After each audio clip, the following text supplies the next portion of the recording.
this video, we're going to be smoking a pork Scotch roast like a brisket. All right, we're going to get started by setting our smoker up. We're going to be using our drum today. So we're going to open our lid and take our cooking grate off. And then we're going to take our heat deflector out. And you want to fill your charcoal basket up with either lump charcoal or briquettes. And then we'll bury a fire lighter in those briquettes and light it up. And now our fire lighter's going. We've got about 10 minutes before those briquettes are going to be ready. So we'll use that time to prepare our pork Scotch roast. Now this one here is around 1.7 kilos. And all we're going to do is trim it up. So we're going to start by getting rid of any silver skin and excess fat.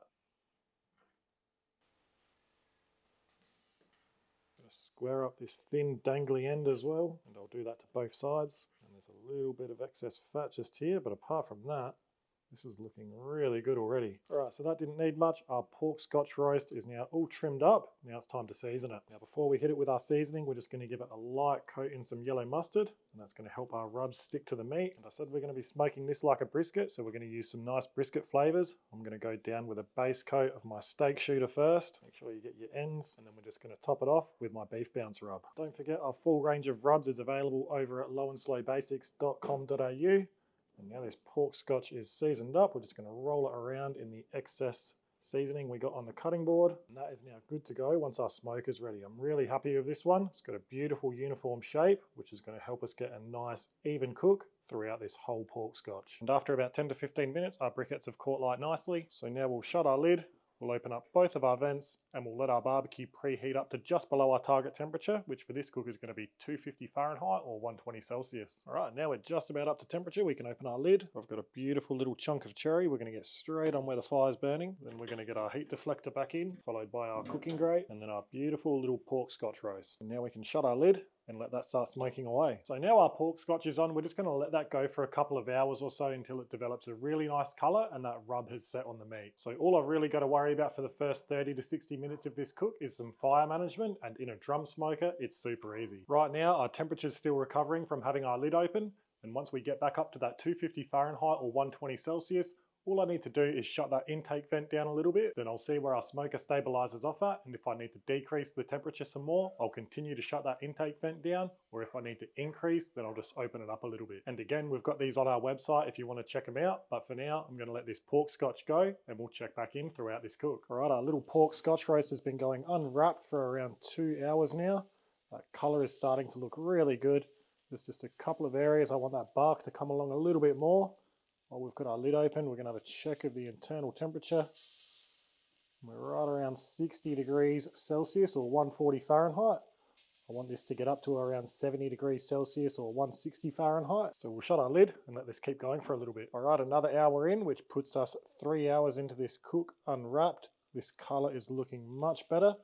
And we'll just check our internal temperature again. We're right around 74 degrees Celsius or 165 Fahrenheit. So what I'm going to do now is take our pork Scotch roast out and we'll get that onto 2 layers of good quality foil. And at this stage, you can completely wrap it in foil. You can use some butcher's paper, or what we're going to do is we're just going to boat this the rest of the way. So before we wrap the foil up around the edges of this pork Scotch roast, I'm just going to get a couple of tablespoons of beef tallow on top. And now we're just going to fold the edges of the foil up around our pork Scotch roast, leaving that top exposed. Now that can go back in our smoker, and then we'll shut our lid. And now all I'm going to do is continue to let our pork Scotch cook away until it reaches an internal temperature of around 96 Celsius or 205 Fahrenheit. Once it hits that stage, we're going to start checking for probe tenderness, and I reckon it's going to take another hour or 2 to get there. Right, so we are 2 hours into boating this pork Scotch, so that puts us 5 hours total into this cook. I don't reckon this is going to be ready because there is quite a lot of resistance there.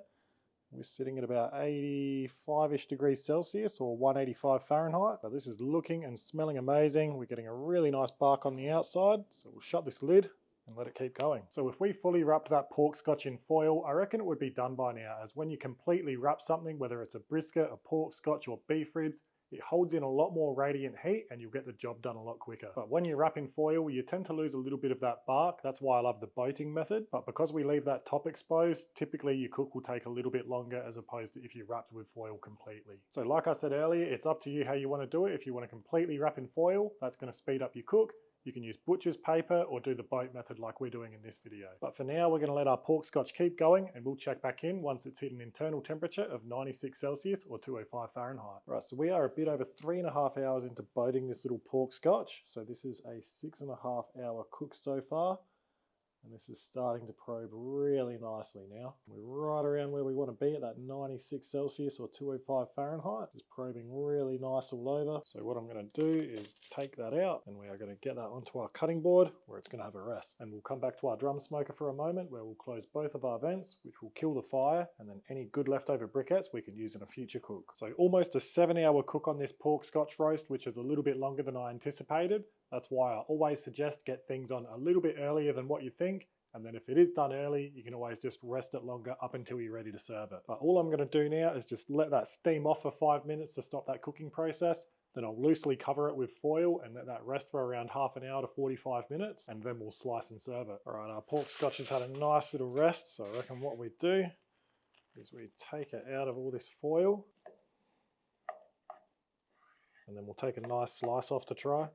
That is nice and juicy. It's nice and tender as well. Let's have a taste. That's really good. Just like a super tender and juicy roast pork. Really happy with that. I reckon I'll be doing that again. And if you wanted to make some pulled pork, just simply take it a little bit further up towards that 99 Celsius or 210 Fahrenheit internal mark. But honestly, that's sliced and ate up beautifully. So there's how to smoke a pork Scotch roast like a brisket. If you've got any questions, don't hesitate to ask them in the comments below. If you enjoyed the video, give it a like, subscribe to our channel. It really helps us out. But for now, that's the end of the video. So thanks for watching, and I'll see you in the next one.